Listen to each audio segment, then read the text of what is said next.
मेघनाद, इस समय तुम्हें उत्तर देने का नहीं है, तुम्हारे भ्राता श्री को संदेश देने का है। राम, देखो, अपने पिताश्री की ओर से मैं तुम्हारे लिए उपहार लेकर आया हूं। इसी की आस थी ना तुम्हें, इसी के लिए वानरों को इकट्ठा किया, इसी के लिए सागर पार किया, इसी के लिए लंका को जलाया और इसी के लिए मेरे अनुजों और काकाश्री की हत्या की तुमने। किंतु मेरे पिताश्री का हृदय बहुत उदार है। उन्हें लगा कि अब तक बहुत मूल्य चुका दिया तुमने, इसलिए इसे तुम्हें लौटा देना चाहिए।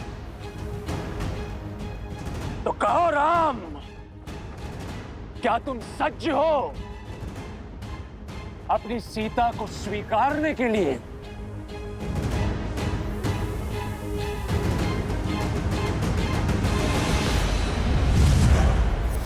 सीते,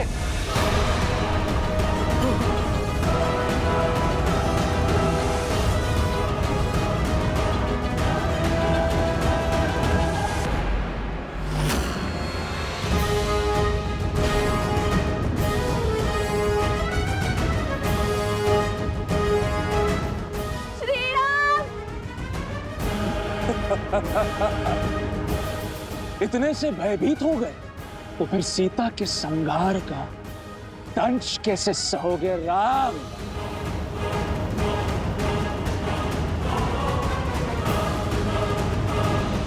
नहीं भैया, ये सत्य नहीं हो सकता। ये दुष्ट अवश्य हमें माया से छलने का प्रयास कर रहा है। हाँ लक्ष्मण, इसका रूप अवश्य सीता सा है, किंतु भाव और स्वरूप नहीं। अच्छा, विश्वास नहीं हो रहा तो ठीक है, अब विध्वंस देखो। देखो कैसे मैं तुम सबके समक्ष सीता को मृत्यु लोक पहुंचाता हूं।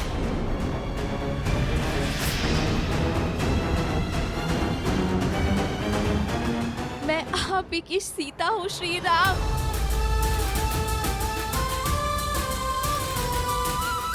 लंका के इस पाप में मेरा प्रेम का पुण्य ही मेरा संबल था।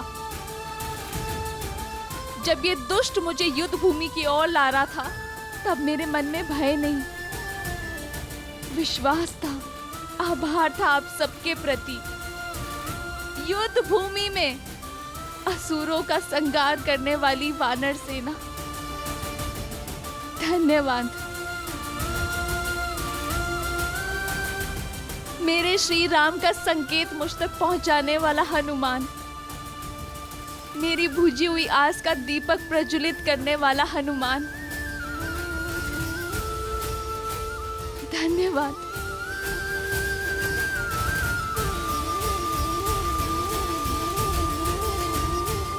मुझे भाभी से अधिक मां मानने वाले, दिन रात मेरी सेवा करने वाले, मेरी रक्षा के लिए लक्ष्मण रेखा खींचने वाले, मेरे लक्ष्मण भैया, मेरी गरिमा पर हुए आक्रमण का उत्तर देने के लिए धन्यवाद। हबीबा, विश्वास की हर डोर टूट सकती है, किंतु मेरे श्री राम से आस की डोर कभी नहीं। वनवास में पग पग पर मेरा ध्यान देने वाले, मेरी इच्छा पूर्ति के लिए स्वर्ण मृग तक का आखेट करने वाले, मेरे साथ के लिए सागर पर सेतु बनाकर यहाँ आने वाले, मेरा मन, मेरा तन, मेरे प्राण, मेरे श्री राम, धन्यवाद। सीते,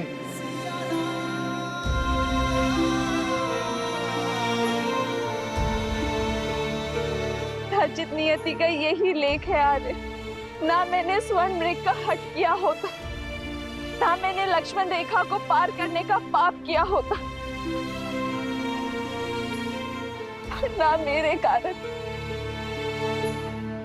हम सबको ये युद्ध का दंड भोगना पड़ता।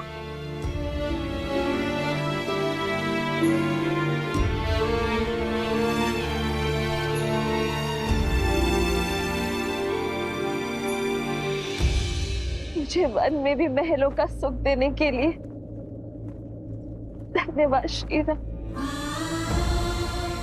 वनवास को भी वैकुंठवास बनाने के लिए धन्यवाद श्रीराम। हर बाधा से लड़ यहाँ तक आने के लिए धन्यवाद श्रीराम। अपने अंतिम दर्शन का लाभ देने के लिए धन्यवाद श्रीराम।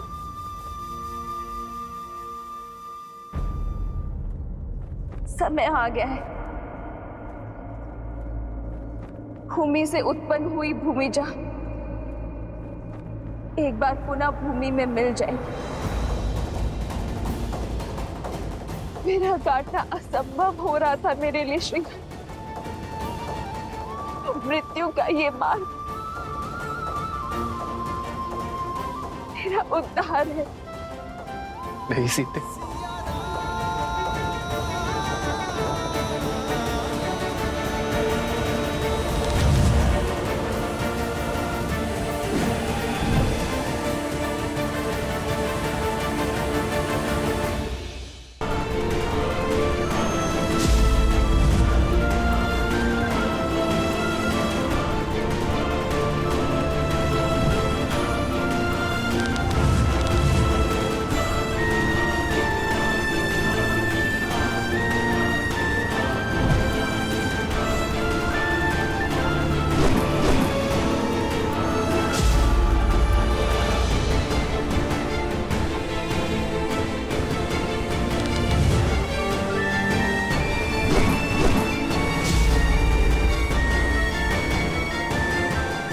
जब तक मैं इस दिव्य रथ पे हूं, ना तो तुम्हारे वार मेरे रथ को भेद सकते हैं और ना ही इस रथ पर सवार पराक्रमी इंद्रजीत को।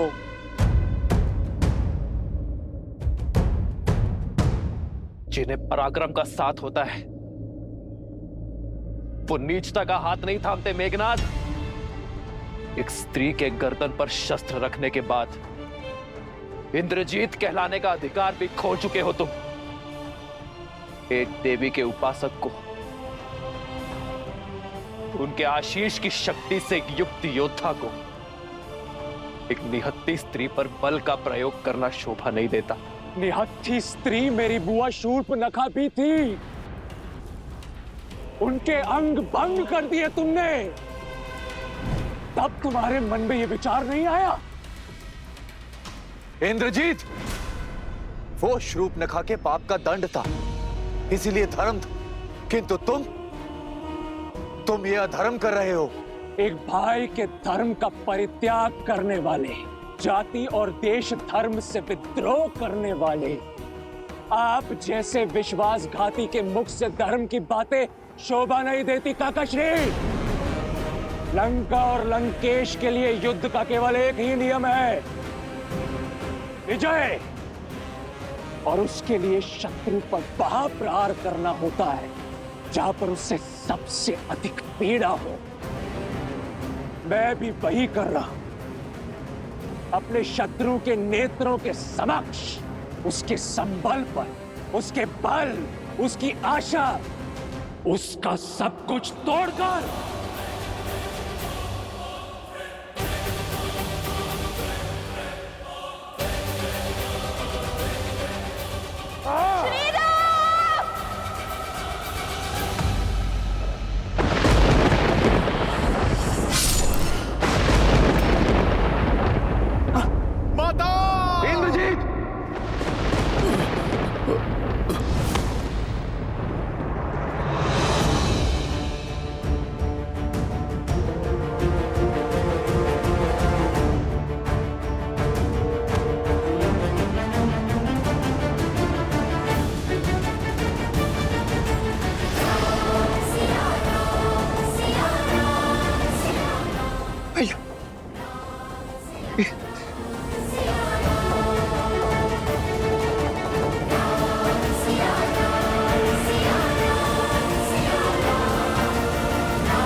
समय आ गया है, भूमि से उत्पन्न हुई भूमिजा एक बार पुनः भूमि में मिल जाएगी।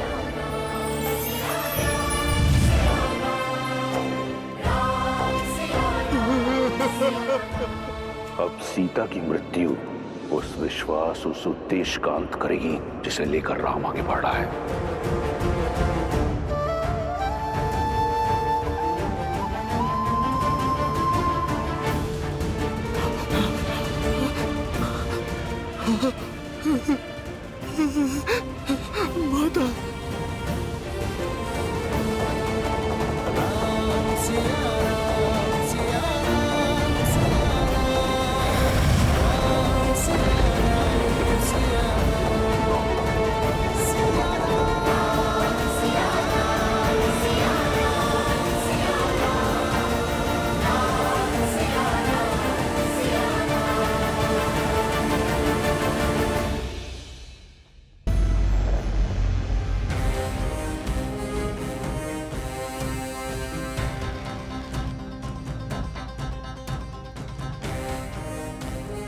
अद्भुत है मेरे इंद्रजीत का प्रण।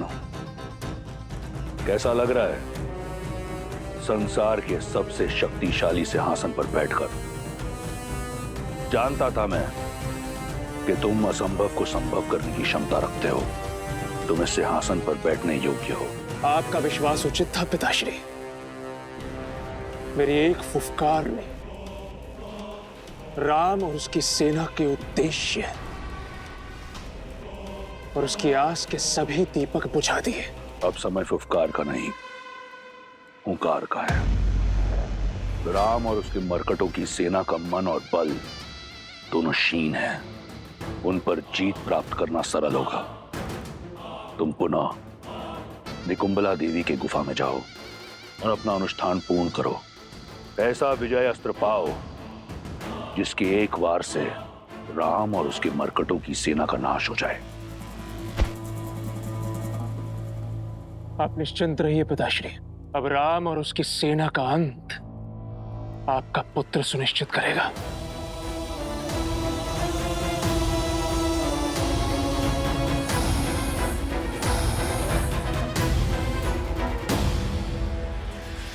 जो आज तक नहीं माना वो आज जान लिया मैंने। विश्वास हो गया कि तुम अपने पिता के पुत्र लंकेश के इंद्रजीत ही हो।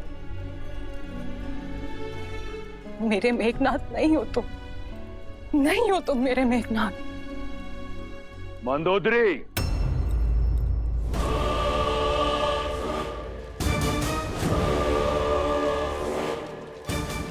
क्या तुम्हें इस बात का ज्ञान नहीं कि तुम कहां खड़ी हो? क्या कहना चाहती हो तुम?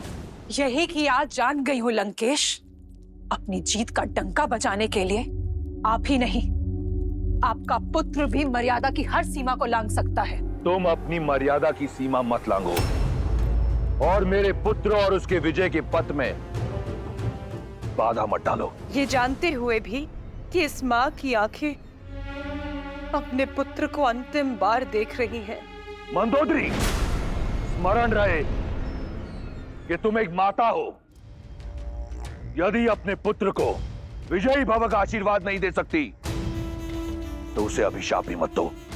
और वैसे भी इंद्रजीत को तुम्हारे आशीष की आवश्यकता नहीं।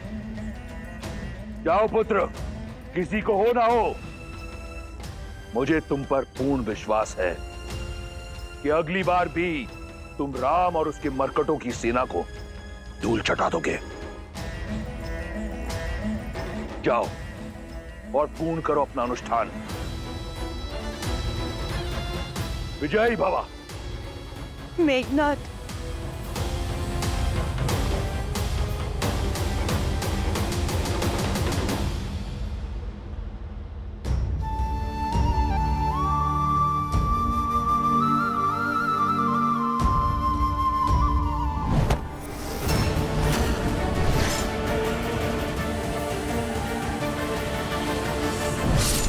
सत्य नहीं है, ये मिथ्या है। राम है प्रभु। ये माता सीता नहीं, माया का जाल था, माया का जाल। उचित कहा था आपने प्रभु। देवी के परम उपासक इंद्रजीत को यह शोभा नहीं देता। काका हूं मैं उसका, उसे भली भांति जानता हूं कि इंद्रजीत कभी भी एक स्त्री को उसके केश से पकड़कर खींच नहीं सकता, और उसकी हत्या करना तो बहुत दूर की बात है प्रभु। ये भ्रम आपका होगा विभीषण जी। वो दुष्ट रावण का बेटा है, किसी भी निजता पर उतर सकता है, और इसका प्रमाण हम सब ने युद्ध भूमि में देखा है। अन्ना, मैं भी यही चाहता हूं विभीषण जी की ये बस माया मात्र है, परंतु इस सत्य को कैसे झुठला दूं मैं? पहले मुझे भी यही लगा कि ये सत्य कैसे हो सकता है, ये निश्चित रूप से माया है ये, परंतु भाभी मां के स्वयं भाभी मां के स्वर सुनकर मुझे विश्वास हो गया है कि उस इंद्रजीत का किया हुआ ये पाप सत्य ही है।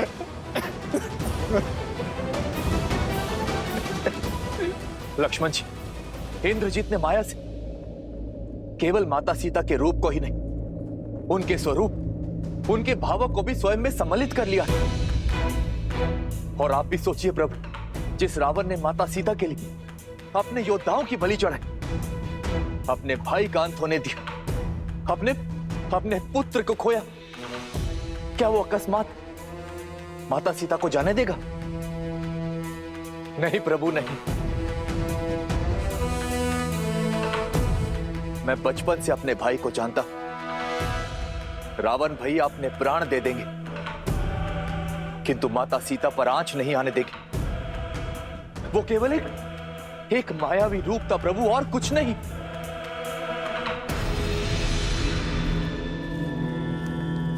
सीता, सीता, सीता, सीता,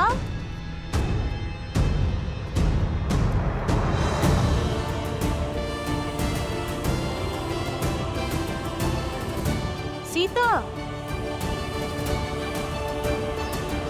सीता, क्या हुआ? पता नहीं, मैंने हनुमान को रोते हुए, अपना नाम पुकारते हुए सुना त्रिजटा। मेरा मन श्री राम की पीड़ा का आभास कर सकता है त्रिजटा। अवश्य ही कुछ अनिष्ट घटा है। उचित कहता है तुम्हारा मन। जिस अनिष्ट की चीख उस वानर ने लगाई थी, वो तुम्हारे अंत का समाचार था। मर चुकी है उनकी माता सीता वानर सेना के लिए, भाभी माँ सीता लक्ष्मण के लिए, और उस राम के लिए सबके सामने मेघनाद ने माया सीता का मस्तक धड़ से अलग कर दिया। सीता, सीता,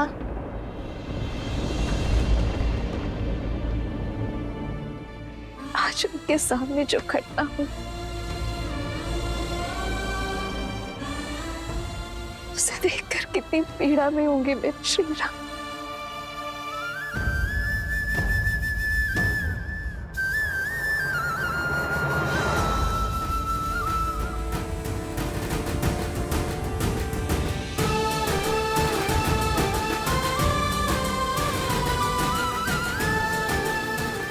किंतु मुझे पूरा विश्वास है, मेरे श्री राम जानते हैं कि उन्होंने जो देखा वो सत्य नहीं है। सत्य है, सत्य है मेरा कथन। और प्रभु ये आप भी जानते हैं। प्रभु, आप कह दीजिए ना, ये सत्य नहीं, माया ही थी, ये प्रभु कह दीजिए ना।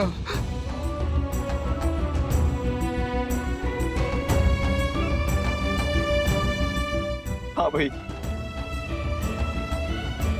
जब हम माया के माया जाल में फंसे, तब आपने ही हमें मार्ग दिखाया। आपको स्मरण है ताड़का के पुत्र मारीच और सुबाहु भी जब हमारी माता का रूप धारण कर हमें मायाजाल में भ्रमित करने आए थे, तब आपने ही उनका भेद समझा था। इंद्रजीत के प्रत्येक मायाजाल की काट आपने खोजी है भैया। मुझे पूर्ण विश्वास है कि इस बार भी आपने इस माया को अवश्य देखा होगा। कह दीजिए ना भैया, एक बार कह दीजिए कि ये भी बस एक माया ही है। प्रभु, आप हमारा बल है, संबल, और यूं आपको टूटता देख हमारा साहस भी टूट जाएगा। अपना मौन तोड़िए प्रभु और बताइए सबको कि सत्य क्या है।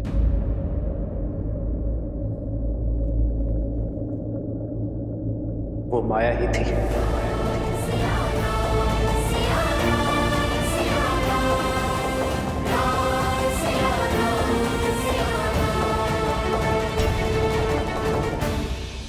आज आपने जिस नीचता का परिचय दिखाया है, अपने मेघनाथ से घोर पाप करवाया है लंकेश, उसके बाद मुझे भय है कि कहीं वासुकी का श्राप फलित हो गया तो। नागराज वासुकी, तुम्हें यह श्राप देता हूं कि जिस प्रकार तुम्हारे पिता के आदेश से मेरे लोग मर रहे हैं, वैसे ही एक दिन तुम भी अपने पिता के आदेश से ही मृत्यु को प्राप्त होगे। एक भयभीत स्त्री से ऐसे कटु शब्दों की ही अपेक्षा थी मुझे। जो मैं कर रहा हूं वो नीचता नहीं, रणनीति है। नीचता वो है जो विभीषण लंका के वीरों के साथ कर रहा है। आपकी आज्ञा ने जो मेघनाथ से घोर पाप करवाया है लंकेश, माया ही सही कि तुम एक स्त्री के रूप की निर्मम हत्या का पाप हुआ है उससे। आपकी अगली आज्ञा, आपकी अगली आज्ञा उसके अंत का कारण ना बन जाए लंकेश।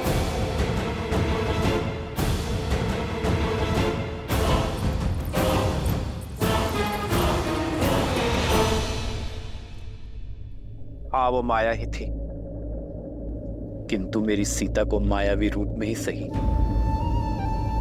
प्रतिशोध की बलि चढ़ते देखना असहनीय था। प्रभु, जिसने आपको और हम सबको ये असहनीय पीड़ा दी है, मैं अभी इसी क्षण उसे भूमि में मिला दूंगा। उसके अस्तित्व का अंत कर दूंगा।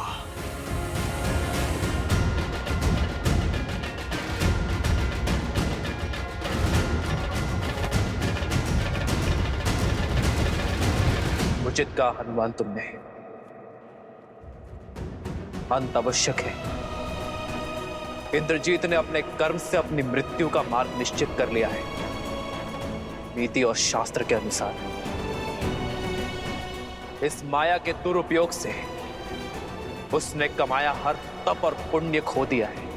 इंद्रजीत अजय से पराजय की ओर बढ़ चुका है। तो फिर उसके वध का सौभाग्य मुझे दीजिए प्रभु। नहीं प्रभु, उस दुष्ट को दंड मैं दूंगा। प्रभु, जो पीड़ा मेघनाथ ने हमको दी है, हम भी उसको वही पीड़ा देना चाहते हैं। शांत हो जाओ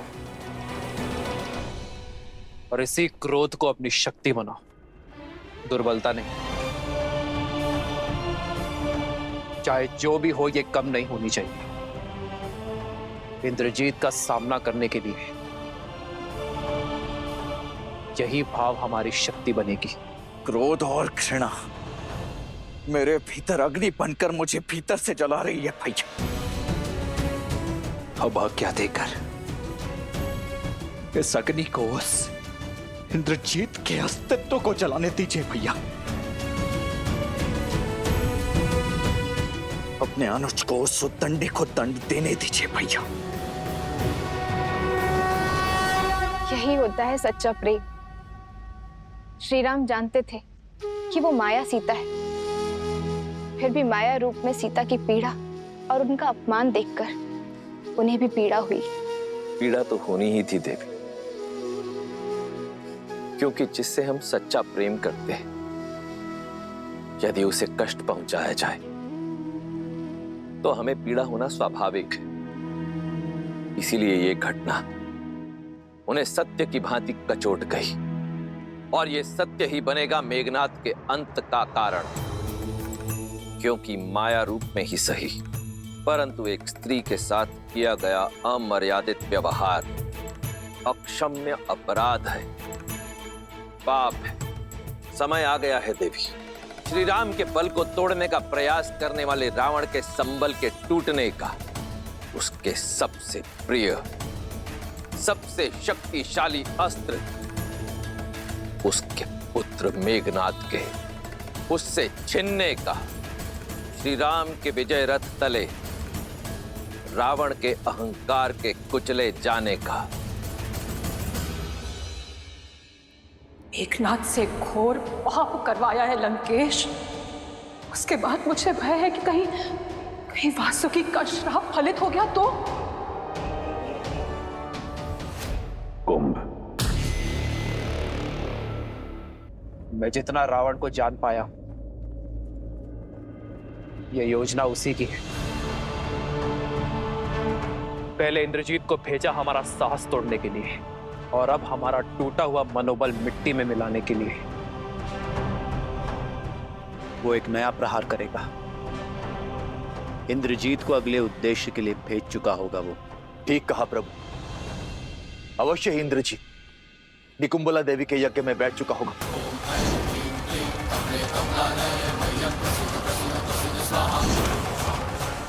हमारे पास समय नहीं है प्रभु। यदि उसका यह अनुष्ठान पूर्ण हुआ तो ब्रह्मदेव के वरदान अनुसार वो अजय हो जाएगा, और इस बार ना जाने कौन सी माया रचेगा, कौन सा नया अस्त्र लेकर आएगा।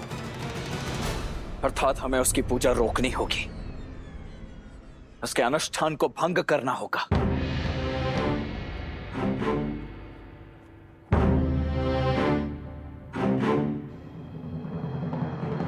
परंतु किसी की पूजा भंग करना,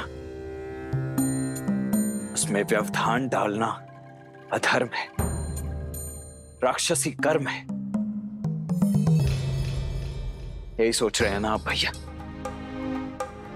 आज तक यही युद्ध हम पूर्ण मर्यादा के साथ लड़ते आए भैया, परंतु शत्रु जब मर्यादा की समस्त सीमाएं लांघ जाए तो क्या शत्रु को हम मर्यादा की अवहेलना करते देखते रहे?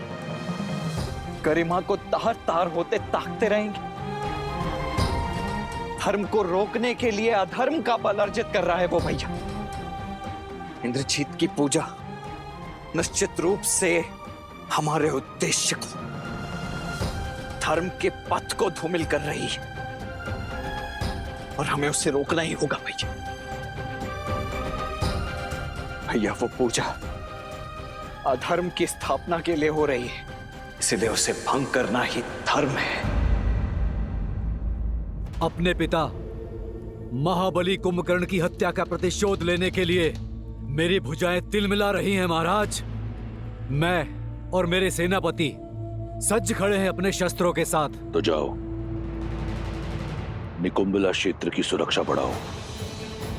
मेरे पुत्र इंद्रजीत के अनुष्ठान में कोई विघ्न न आने पाए। देवी की पूजा अनुष्ठान करने का अधिकार खो चुका है वो पापी। अब तो साक्षात देवी भी यही चाहेंगी कि यह अनुष्ठान ना हो। यही होगा इस युद्ध में तुम्हारा सबसे बड़ा योगदान। सुनिश्चित करना कि मेरे इंद्रजीत का यज्ञ पूर्ण हो। जो आज्ञा महाराज। लक्ष्मण, आक्रोश में ही सही किंतु सत्य कहा तुमने। इस बार हम इंद्रजीत का यज्ञ पूरा होने नहीं दे सकते।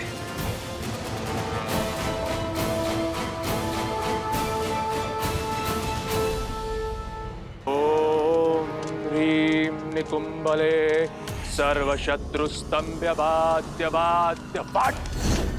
ओम ह्रीं निकुंबले शत्रुस्तंभ्य बाध्य बाध्य पाठ।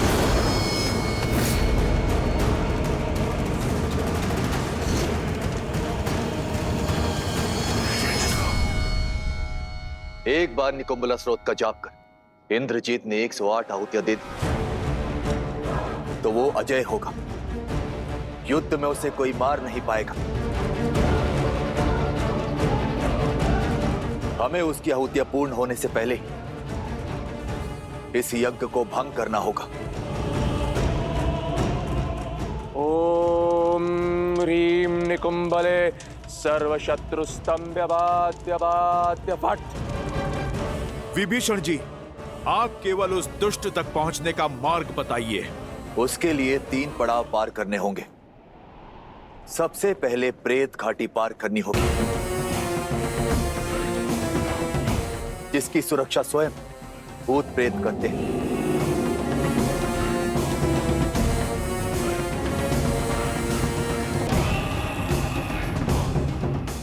दूसरी बाधा बताओ।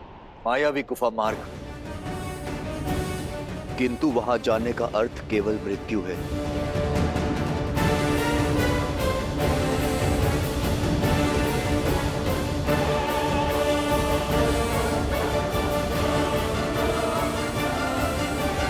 विभीषण जी, आप केवल उस दुष्ट तक पहुंचने का मार्ग बताइए।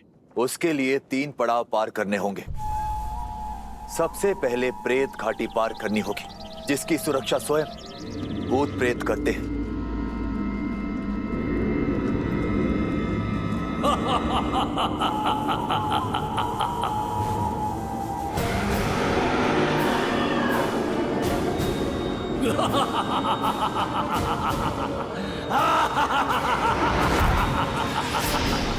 इस घाटी को पार करना बहुत कठिन है।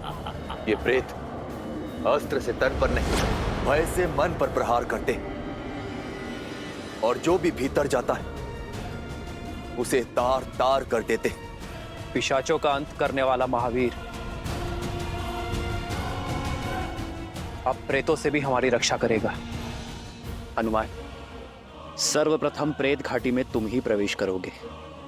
बोल प्रेतो, हम महाबली लंकेश की सेना है, कुमार इंद्रजीत की रक्षा के लिए आए हैं। मार्ग दो हमें। विभीषण, दूसरी बाधा बताओ। मायावी गुफा मार्ग। सावधान, ये मायावी मार्ग है। यहां रखा एक अनुचित पग सदा सदा के लिए तुम्हें ब्रह्मांड के अनंत विस्तार में ढकेल देगा। एक वही है जो हमारा मार्गदर्शन करेगा। सोनीतक्ष,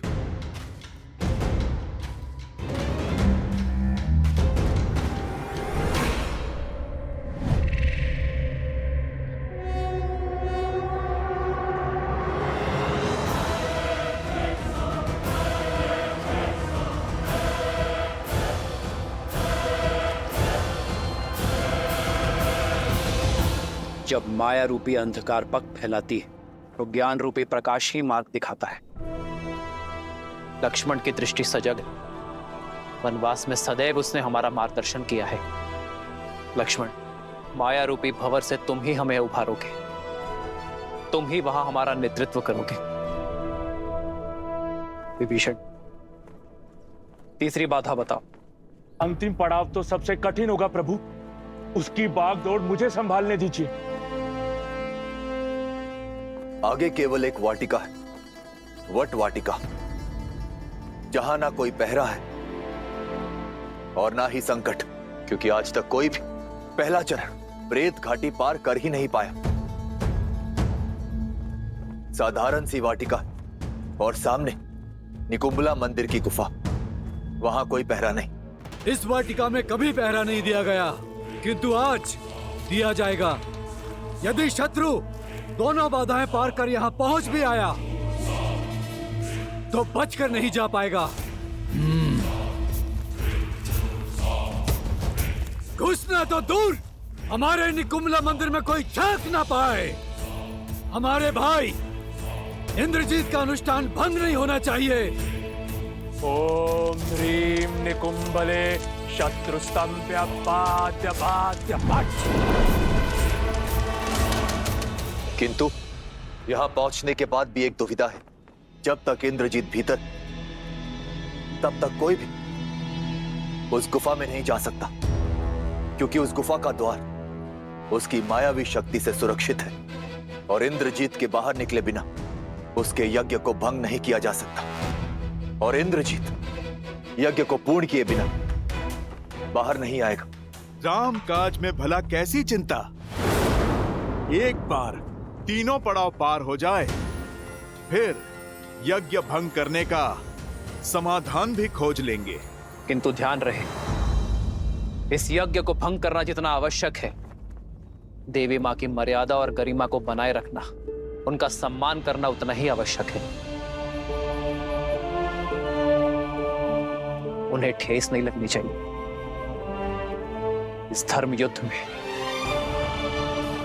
हमने सदा ही मर्यादा का आंचल थामे रखा है और आगे भी थामे रखेंगे। मर्यादा का ढोंग रच रहे उस नर का अंत समीप है।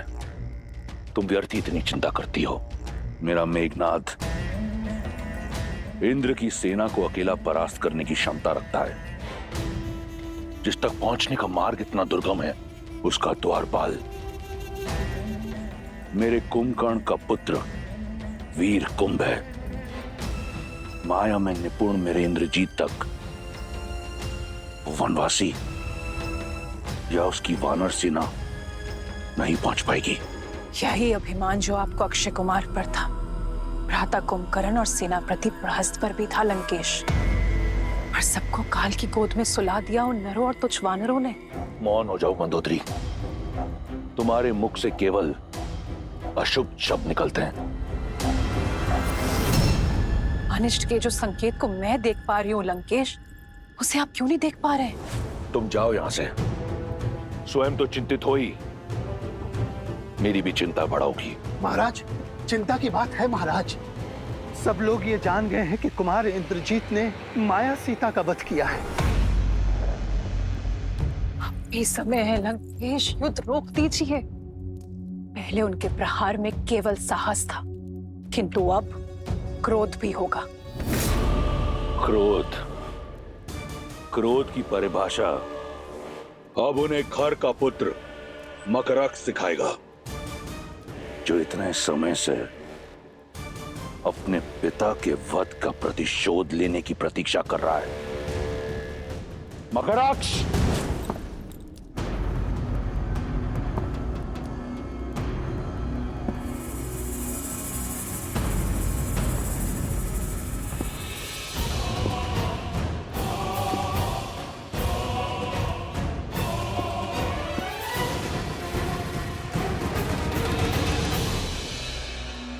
लगता है वो क्षण आ ही गया जिसके लिए आपने मुझे रोक रखा था।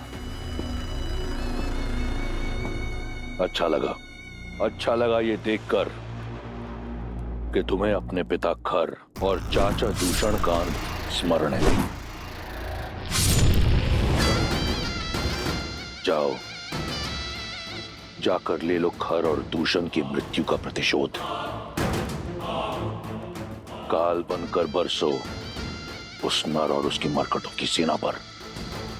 आज का पूरा दिन